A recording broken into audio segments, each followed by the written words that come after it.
Bismillahirrahmanirrahim.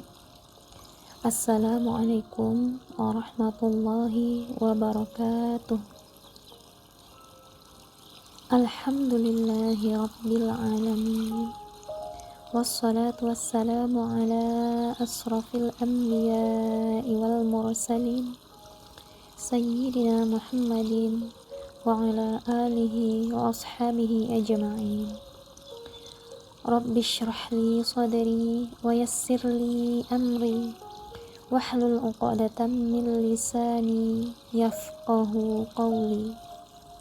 Rabbi zidni ilma warzuqni fahma. Amma ba'du.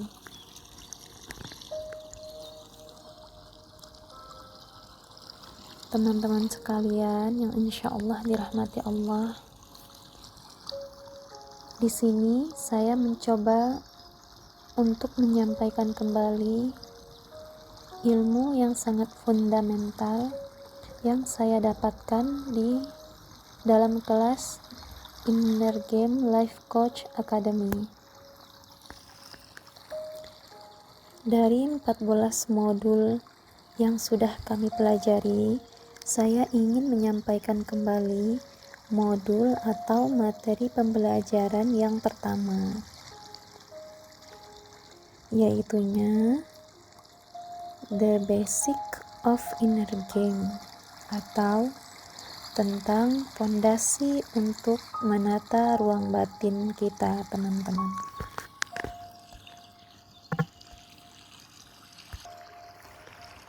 Yang namanya fondasi berarti ilmu ini sangat penting ya teman-teman. Kira-kira kenapa ya penting untuk mempelajari keterampilan menata ruang batin ini, teman-teman?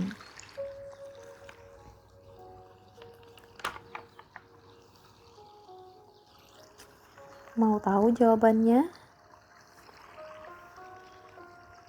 Iya, jawabannya adalah karena semua itu berpengaruh kepada bagaimana kita mengelola perilaku-perilaku kita, amalan-amalan kita, tindakan-tindakan kita, kebiasaan-kebiasaan kita, yang kesemuanya itu didorong oleh pikiran dan perasaan.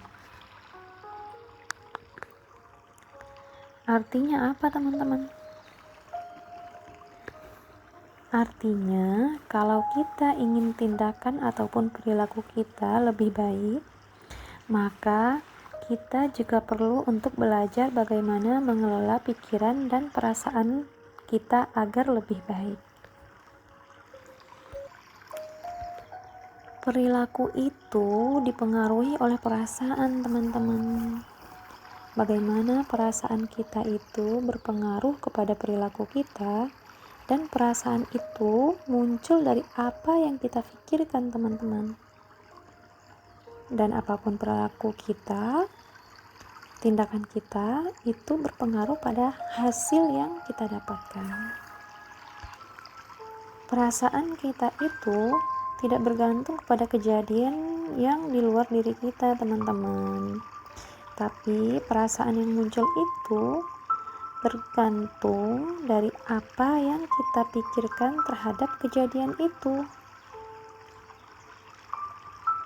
Jadi kejadian itu tidak langsung mempengaruhi perasaan kita, teman-teman. Melainkan setiap kejadian itu dia lewat pikiran dulu.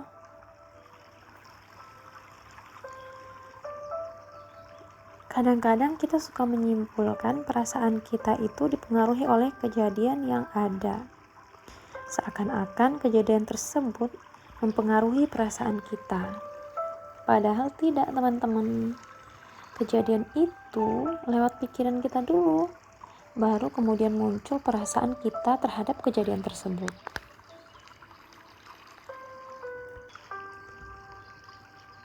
Ternyata seringnya kita itu melemparkan tanggung jawab perasaan kita untuk dikendalikan oleh kejadian, teman-teman. Itulah yang disebut dengan baper. kejadian itu lewat pikiran dulu, dan pikiran kita itu juga bisa disesuaikan teman-teman. Kita gak bisa mengendalikan kejadiannya, tapi kita bisa mengendalikan pikiran-pikiran kita, dan pikiran itu juga bisa kita pilih.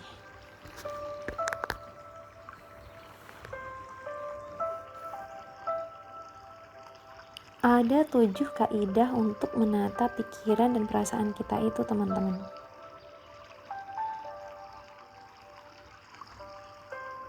Kaidah yang pertama yaitu bahwa kita adalah manusia yang oleh Allah sudah diberi atau dilengkapi dengan kemampuan untuk memilih pikiran, memilih perasaan, dan juga memilih tindakan. Yang di dalam bahasa Arab itu disebut dengan istilah ikhtiar. Ikhtiar itu adalah kemampuan untuk memilih, dan kita bisa memilih yang lebih baik. Lucunya, kadang manusia itu gak sadar dengan kemampuan ini, teman-teman. Jadi dia sering menyalahkan pihak lain atas pikiran yang muncul, perasaan yang muncul, maupun perilaku atau tindakan yang muncul.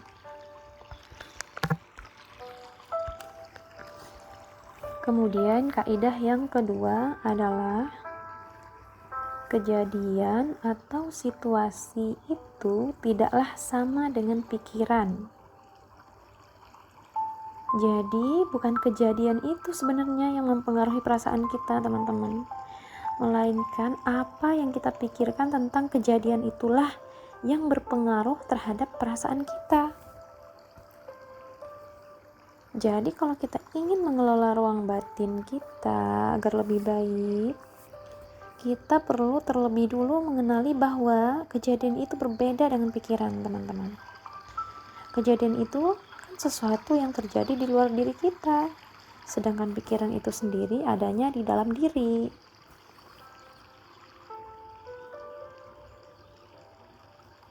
Berikutnya, kaidah yang ketiga, yaitu kita mungkin tidak bisa memilih kejadian yang kita alami, teman-teman. Akan tetapi, kita bisa memilih respon atas kejadian tersebut. Kejadiannya mungkin saja tidak bisa kita pilih, karena itu di luar kendali kita. Tapi yang bisa kita pilih adalah bagaimana respon kita, bagaimana kita bersikap dan berperilaku, atau apa yang kita pikirkan maupun apa yang kita rasakan. Itu semua bisa kita pilih. Lalu kaidah yang keempat, untuk mengubah hasil, kita perlu mengubah perilaku. Untuk mengubah perilaku, kita perlu mengubah perasaan kita, teman-teman. Dan untuk merubah perasaan, kita juga perlu mengubah pikiran kita. Tidak mungkin hasil akan berubah kalau perilakunya nggak berubah, teman-teman. Dan perilaku itu akan berubah kalau perasaannya sudah berubah. Dan perasaan itu sendiri tergantung pada pikiran-pikiran yang telah kita pilih, teman-teman. Jadi kalau kita ingin mengubah hasil, ya kita perlu berusaha untuk mengubah lebih dulu pikirannya. Selanjutnya, kaidah yang kelima.